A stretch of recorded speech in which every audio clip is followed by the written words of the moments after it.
चरणान योग में जो है स्थूल चर्चा होती है त्याग की, क्योंकि सूक्ष्म गहराई में जाओगे तो अब जैसे अणुवृत्ति है, तो अब अणुवृत्ति को त्रस हिंसा का त्यागी है, लेकिन वास्तव में पूरी तरह त्रस हिंसा का त्यागी नहीं है। त्रस जीवों को तो घात होता है, व्यापार आदि करता है, घर गृहस्थी में तो त्रस जीव तो मर जाए, लेकिन फिर भी मारने का भाव नहीं है। ख्याल में है ना, अंदर से कोई जीव को मारने का भाव नहीं है, इसलिए उसको त्याग कह दिया। लेकिन अगर केवल ज्ञान की अपेक्षा कहा जाए तो वो तो कह देंगे कि बहुत सारे जीव मर रहे हैं, लेकिन उसको केवल ज्ञान की अपेक्षा नहीं कहना जाता। और ऐसे स्थावर मुनिराज का है कि मुनिराज को सर्वथा हिंसा के त्यागी कहते हैं। अहिंसा महाव्रत है ना मुनिराज की, तो स्थावर और त्रस हिंसा के त्यागी हैं ऐसे मुनिराज।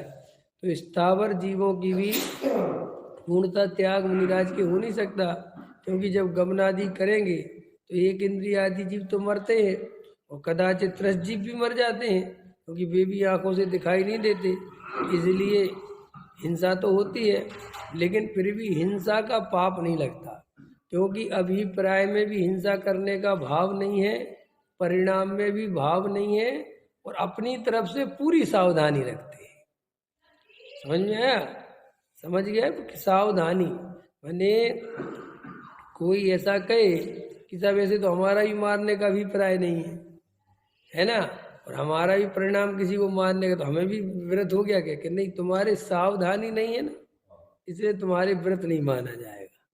तुम सावधानी नहीं रखते ना, मुनिराज सावधानी रखते हैं, पंचगुण स्थान वर्ती अपनी तरफ से जो उसका त्याग है उसकी पूरी सावधानी रखता है, सब ध्यान रखता है कि नहीं रखता?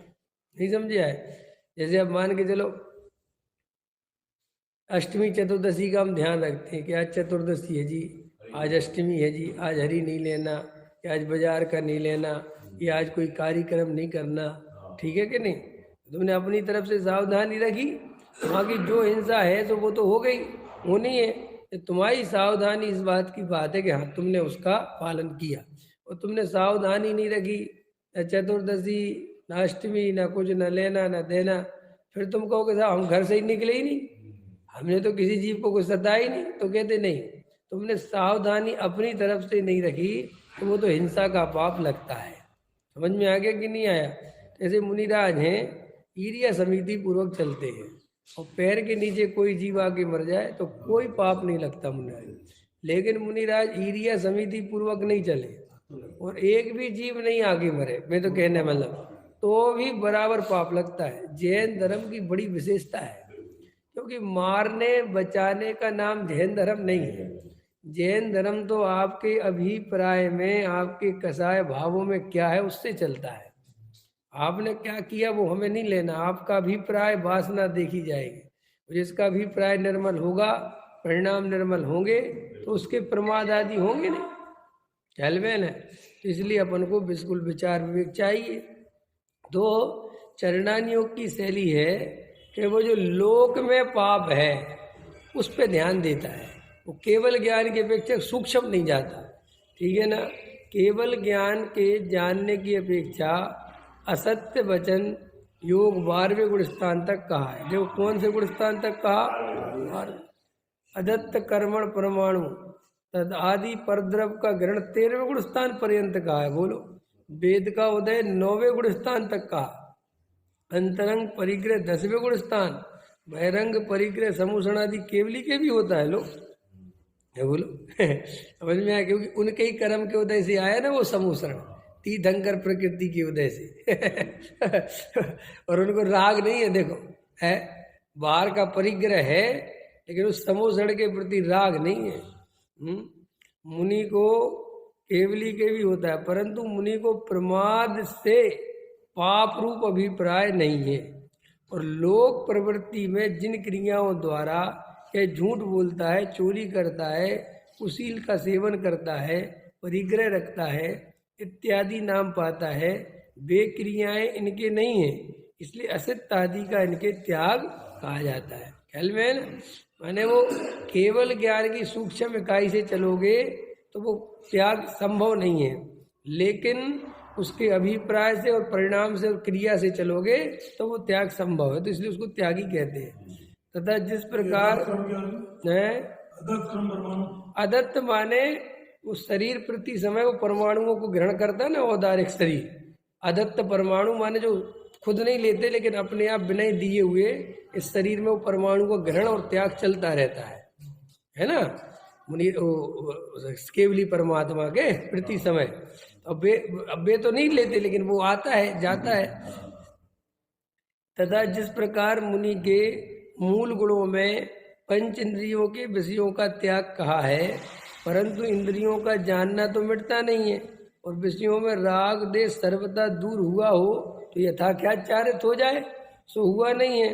परंतु स्थूल रूप से विषय इच्छा का अभाव हुआ है और बाह्य विषय सामग्री मिलाने की प्रवृत्ति दूर हुई है, इसलिए इनके इंद्रिय विषय का त्याग कहते हैं। मुनिराज के सर्वता त्याग है, तो वो सर्वता त्याग हो जाए तो वो तो यथाख्याचारित हो जाएगा, लेकिन उनके यथाख्याचारित नहीं है। अभी उनके 3 कसाय चौकड़ी के अभाव वाला त्याग तो है, लेकिन संजुलन का राग आता है उनको भी। तो वो संजुलन का राग आता है तो भोजन करने आदि का राग आता है, समझ में। तो वो राग है ना, वो कसाय है ना, फिर भी कहते कि उन्होंने सब कसाय का त्याग कर दिया, लेकिन त्याग हुआ नहीं, लेकिन स्थूल पने की अपेक्षा कहते हैं। तथा वृत्ति जीव त्याग व आचरण करता है, सो चरणान्योग की पद्धति के अनुसार व लोक प्रवृत्ति के अनुसार ही त्याग करता है। जैसे किसी ने त्रिसंसा का त्याग किया, वहाँ चरणान्योग में लोक में जिसे त्रिसंसा कहते हैं उसका त्याग किया। केवल ज्ञान आदि द्वारा जो त्रस देखे जाते हैं उसकी हिंसा के त्याग से तो बच ही नहीं सकता हो। ख्याल में अब स्थूल में जैसे अपन ने देखो, अपन किसी का मांस नहीं खाते है ना, अपन किसी जीव को मार के नहीं खाते, किसी जीव के ऊपर पैर नहीं रखते। तो लोक में इतना तुम करोगे तो तुम्हें अहिंसावादी कहेंगे कि देखो साहब अहिंसा का पालन करते, किसी जीव को वो नहीं करते। लेकिन केवल ज्ञान की अपेक्षा देखा जाए तो बहुत सारे जीव मर रहे हैं अपने निमित्त से, तो वो इसलिए कह रहे हैं कि वो लोक प्रवृत्ति के अनुसार त्याग है। केवल ज्ञान आदि के द्वारा जो त्रस देखे जाते हैं उनकी हिंसा का त्याग बनता ही नहीं। वहाँ जिस त्रिसंसा का त्याग किया उस रूप मन का विकल्प ना करना सो मन से त्याग है, वचन से ना बोलना सो वचन से त्याग है, और काय द्वारा नहीं प्रवर्तना सो काय से त्याग है। ठीक है कि नहीं।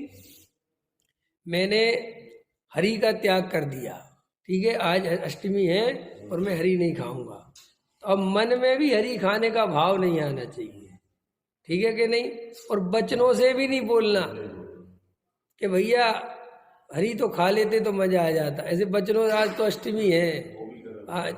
और जी अपन जी अभी जो बहुत सारे जीव त्याग व्रत ले लेते हैं और उसका मजाक बनाते, खुद ही मजाक बनाते हैं, तो वो इसलिए उनके मजाक बनता है और बनाते हैं क्योंकि अंदर से वास्तव में त्याग हुआ नहीं। देखा देखी त्याग किया है, जोर जबरदस्ती का त्याग किया है, कसाय को दबा के त्याग किया है। तो अष्टमी आएगी तो माथे सल्ल पड़ेगी। अब किसी की शादी है तो अब अरे भैया जी हरी का चक्कर, खुद ही बोलता है आज ही हरी का चक्कर है, तो वो कह रहे हैं टोडा मजी तुम्हारा त्याग नहीं हुआ बचनों से, क्योंकि तुमने बचन ऐसे बोले और मन में ऐसी भाव रख लिए कि यार हरी खा लेता आज ये चक्कर हो गया, तो वो खत्म। मैंने मन से, वचन से, काय से, तीनों से त्याग होना चाहिए और अंदर बिल्कुल इतनी सी सल्ल नहीं होनी चाहिए। देखो वृत्ति उसे ही कहते हैं जिसके कोई सल्ल ना हो, निशल्यो वृत्ति। अगर सल्ल है, उसका विकल्प है, तो वो व्रत नहीं कहलाता।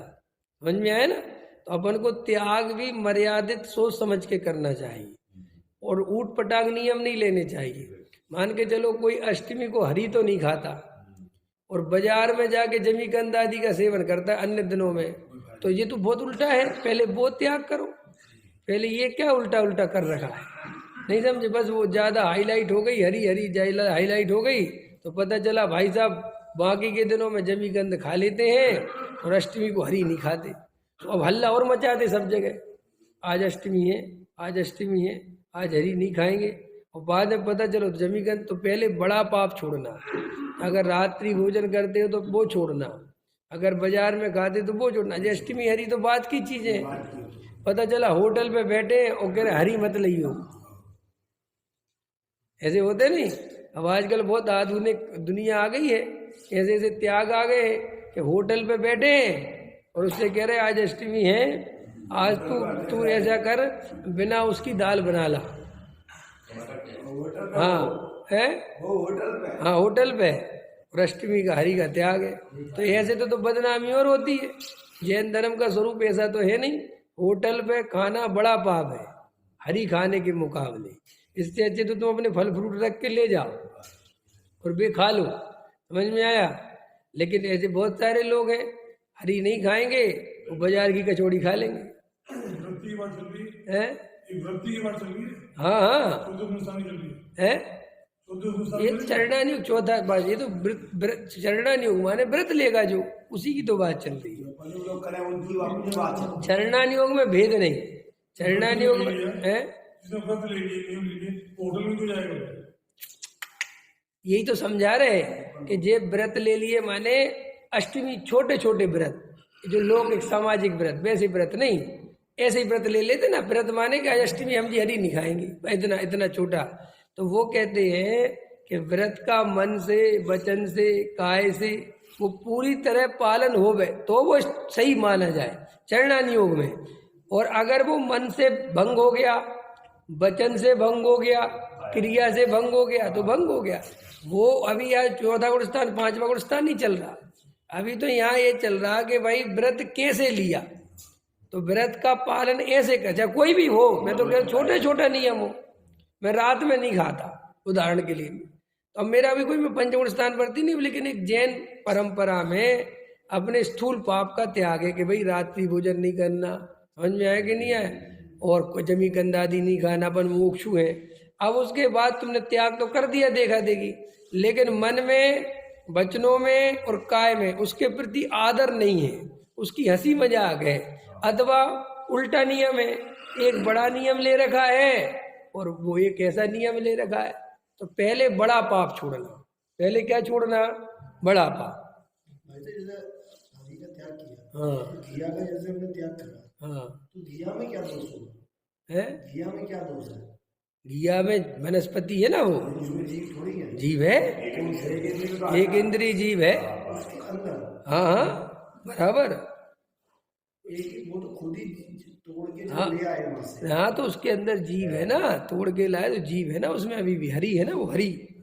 हरी देखो कोई भी चीज, ताकि जब तक वो पकता नहीं, हाँ जब तक उसके अंदर जीव है नहीं, हाँ, जब वो पूरा पक जाएगा तो वो पूरी तरह नहीं तो अभी उसमें यहाँ पूरी निगोदिया नहीं बचेगा। वो साधारण वनस्पति से प्रत्येक वनस्पति के अंदर आ जाएगा, लेकिन जीव तो रहेगा उसमें। जीव तो एप्पल में भी है, टमाटर में भी है, लेकिन एक है, बहुत सारे जीव नहीं है।